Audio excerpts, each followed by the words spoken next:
ایک اور اہم معاملے کی بات کریں گے۔ امریکی صدر ڈونلڈ ٹرمپ کی ایرانیوں کو بغاوت پر اکسانے کی ایک اور کوشش۔ مشیگن میں تقریب سے خطاب کرتے ہوئے صدر ٹرمپ نے کہا کہ ایرانی قوم احتجاج جاری رکھے، مدد جلد پہنچ جائے گی، اپنے اداروں پر قبضہ کریں اور ظلم ڈھانے والوں کے نام یاد رکھیں، انہیں بھاری قیمت چکانا ہوگی۔ صدر ٹرمپ نے قتل عام بند ہونے تک ایرانی حکام سے ملاقات نہ کرنے کا اعلان کر دیا۔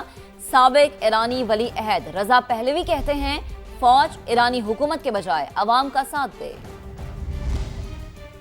امریکی صدر ڈونلڈ ٹرمپ ایرانیوں کو بغاوت پر اکسانے لگے، حکومت مخالف مظاہرے جاری رکھنے پر زور، مدد کے لیے آنے کا وعدہ۔ مشیگن میں تقریب سے خطاب کرتے ہوئے صدر ٹرمپ نے کہا، تمام ایرانی محب وطنوں سے کہتا ہوں احتجاج جاری رکھیں، اداروں پر قبضہ کریں اور ظلم کرنے والوں کے نام یاد رکھیں، انہیں ظلم و ستم کی بھاری قیمت ادا کرنا ہوگی۔ To all Iranian patriots, keep protesting, take over your institutions if possible, and save the name of the killers and the abusers. Save their names because they'll pay a very big price. صدر Trump نے مظاہرین کا قتل بند ہونے تک ایرانی حکام کے ساتھ تمام ملاقاتیں منسوخ کرنے کا بھی اعلان کر دیا۔ صحافیوں سے گفتگو میں بولے، ایران کے خلاف کیا ایکشن لینے والے ہیں یہاں نہیں بتا سکتا، میرا ٹریک ریکارڈ دیکھیں سب معلوم ہوگا۔ ایک انٹرویو میں صدر ٹرمپ نے کہا، ایران میں جو کچھ ہو رہا ہے ہم نہیں چاہتے کہ یہ ایسا ہی ہوتا رہے، بات پھانسیوں تک پہنچ گئی تو ہمیں بھی ایکشن لینا ہوگا۔ سابق ولی عہد رضا پہلوی بھی تشدد کو ہوا دینے میں مصروف ہیں۔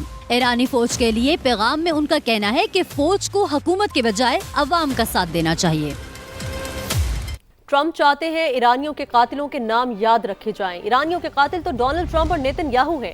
ایرانی سپریم لیڈر کے مشیر علی لاریجانی کا امریکی صدر کو جواب، کہا ہمارے اندرونی معاملات میں مداخلت خطے کو غیر مستحکم کر دے گی۔ وزیر دفاع عزیز نصیر آزادہ نے کہا، سرپرائز دینے کو تیار ہیں، جارحیت کرنے والوں کو شدید تکلیف ہوگی، دنیا بھر میں امریکی مفادات حملوں کی زد میں ہوں گے، سہولت کاری کرنے والے ملک کو بھی معاف نہیں کیا جائے گا۔ وزیر خارجہ عباس عراقچی کہتے ہیں، ہماری تیاری گزشتہ سال سے زیادہ ہے، امریکہ کے کسی بھی اقدام کا مقابلہ کریں گے۔ جبکہ ایران میں پرتشدد مظاہروں کے بعد کریک ڈاؤن جاری ہے، ایرانی سیکیورٹی فورسز نے اسرائیلی ایجنسی موساد سے تعلق کے الزام میں 279 افراد کو گرفتار کر لیا۔ بڑے پیمانے پر اسلحہ اور گولہ بارود بھی برآمد کیا۔ سٹار لنک کے انٹرنیٹ ٹرمینلز بھی قبضے میں لے لیے گئے۔ ایلون مسک نے تمام ایرانیوں کے لیے سٹار لنک کی انٹرنیٹ سروس مفت فراہم کرنے کا اعلان کر دیا۔ ہیومن رائٹس گروپ کے مطابق مظاہروں کے دوران جاں بحق افراد کی تعداد 2000 تک پہنچ گئی، جن میں 135 سیکیورٹی اہلکار بھی شامل ہیں۔ ایرانی یونیورسٹیز میں امتحانات ایک ماہ کے لیے ملتوی کر دیے گئے۔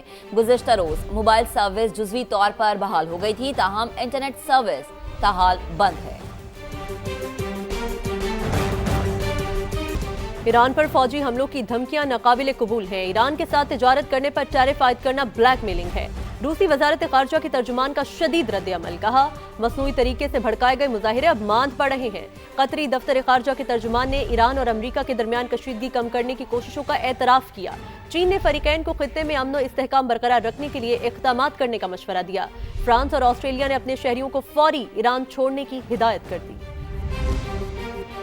امریکی صدر ڈونلڈ ٹرمپ ایرانیوں کو بغاوت پر اکسانے لگے، حکومت مخالف مظاہرے جاری رکھنے پر زور، مدد کے لیے آنے کا وعدہ۔ مشیگن میں تقریب سے خطاب کرتے ہوئے صدر ٹرمپ نے کہا، تمام ایرانی محب وطنوں سے کہتا ہوں احتجاج جاری رکھیں، اداروں پر قبضہ کریں اور ظلم کرنے والوں کے نام یاد رکھیں، انہیں ظلم و ستم کی بھاری قیمت ادا کرنا ہوگی۔ To all Iranian patriots, keep protesting, take over your institutions if possible, and save the name of the killers and the abusers. Save their names because they'll pay a very big price. صدر Trump نے مظاہرین کا قتل بند ہونے تک ایرانی حکام کے ساتھ تمام ملاقاتیں منسوخ کرنے کا بھی اعلان کر دیا۔ صحافیوں سے گفتگو میں بولے، ایران کے خلاف کیا ایکشن لینے والے ہیں یہاں نہیں بتا سکتا، میرا ٹریک ریکارڈ دیکھیں سب معلوم ہوگا۔ ایک انٹرویو میں صدر ٹرمپ نے کہا، ایران میں جو کچھ ہو رہا ہے ہم نہیں چاہتے کہ یہ ایسا ہی ہوتا رہے، بات پھانسیوں تک پہنچ گئی تو ہمیں بھی ایکشن لینا ہوگا۔ سابق ولی عہد رضا پہلوی بھی تشدد کو ہوا دینے میں مصروف ہیں۔